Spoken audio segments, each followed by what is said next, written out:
Premier Liqanın 2025-26 mövsümünün sürpriz komandası olan İmişlinin legionerləri ilə bağlı diqqət çəkən statistika açıqlanıb.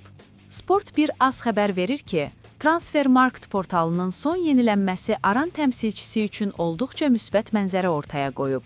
Komandanın heyətində yer alan 10 əcnəbidən 9-unun bazar dəyəri artıb.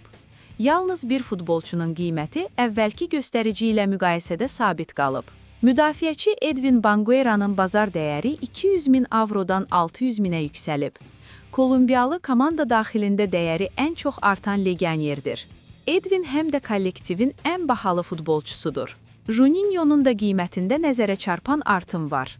Braziliyalının bazar dəyəri son yenilənmədə 100.000 avrodan 450.000-ə qədər qalxıb.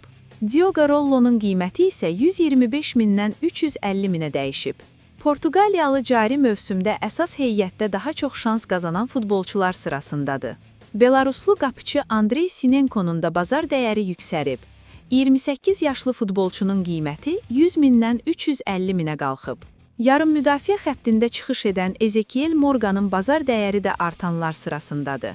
Qanalının qiyməti 100.000-dən 350.000 avroya çatıb. Portuqaliyalı hücumçu Diogo Almeida'nın bazar dəyəri son yenilənmədə 300.000-dən 500.000 avroya yüksəlib. Digər qanalı yarım müdafiəçi Yao Moses'in qiyməti isə 50.000 avrodan 200.000-ə qalxıb. Müdafiəçi Rafael Veigas'ın bazar dəyəri də artım göstərib. Onun qiyməti 50.000-dən 150.000 avroya yüksəlib. Braziliyalı Ronaldo de Souza'nın da dəyərində yüksəliş var. Müdafiəçinin bazar qiyməti 200.000-dən 400.000 avroya çatıb. Qeyd edək ki, komandanın Serbiyalı yarım müdafiəçisi Nikola Karaklajic istisna təşkil edir. Onun bazar dəyəri əvvəlki yenilənmə ilə müqayisədə dəyişməyərək sabit qalıb və 550.000 avro olaraq göstərilib. Onu da əlavə edək ki, Transfermarkt portalının məlumatına əsasən, İmişli klubunun hazırki ümumi heyət dəyəri 5,20 milyon avro təşkil edir.